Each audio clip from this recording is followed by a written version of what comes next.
while. I've been trying to think of the right title for the show. One day I woke up and opera in Tagalog is to open, to cut. And I found that opera is also a body of works, rather. Opera is theater.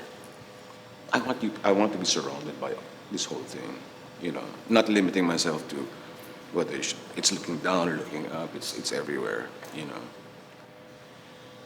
As you can see, it's very theatrical. Well, it's total, the overall effect. You walk in, it's not just staring at the work.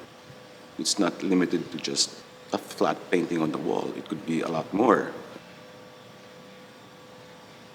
It almost like it embraces you. It gives you that feeling. This one is totally different. It's more literal. I mean, you're involved with the whole setup. For me, it's important that I get the total, when I say total effect, the music, the lighting, the elements, they all belong together. And without that effect, I don't think I would be able to capture what I'm trying to say. The reality of life and death, I mean, it's so obvious that, we're all gonna get there. For some strange reason, I've collected medical stuff for many, many years. I've always wanted to create a medical-like setting, not knowing exactly how it's gonna turn out, but I just had this fascination for these things.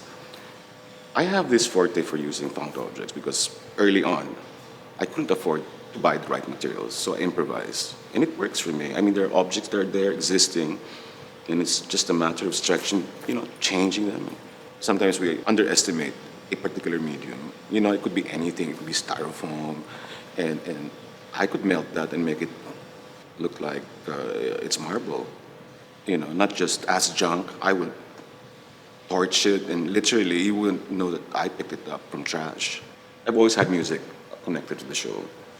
George Crumb, 1972. My God, it was fantastic. And so I listened to a lot of his music. And yet to this day, it sounds very modern. And so this is it. This is the guy I want to use.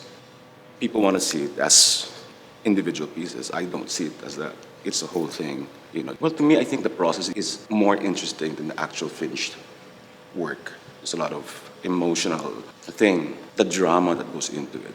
Again, it's so theatrical.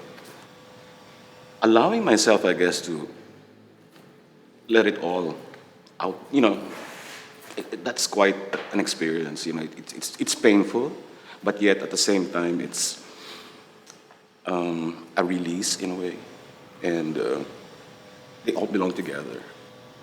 But you look at it from a distance, you think it's this sound, like this board. There's that element of surprise.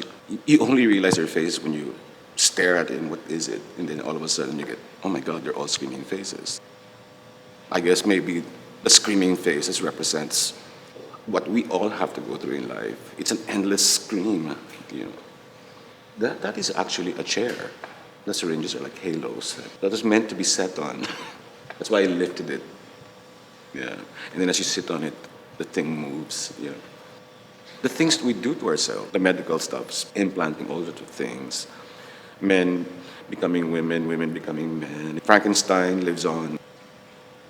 Obviously, somebody's in the center of the operating table. That particular figure, I was looking for the right person. I went through so many clubs just to find this right person, and she was there. She was used for pornography, child pornography. They got rid of her when she was 18, and then she became pregnant with a policeman. He dumped her, and then she ended up in a club as a stripper and still getting messed up. But yet, the innocence is still there. But she was not jaded. She was really sweet still. I thought she was the perfect model for this particular sculpture. Those things behind it, I call them the dying swans. They're on a timer, and each one dies after a few seconds. Maybe it's like us. We're flapping, and all of a sudden, we're just so damn tired, it's over. And, you survive, you suffer. You suffer before eventually die. It's endless suffering naman talaga. If we don't see it that way, then we are not seeing the right thing.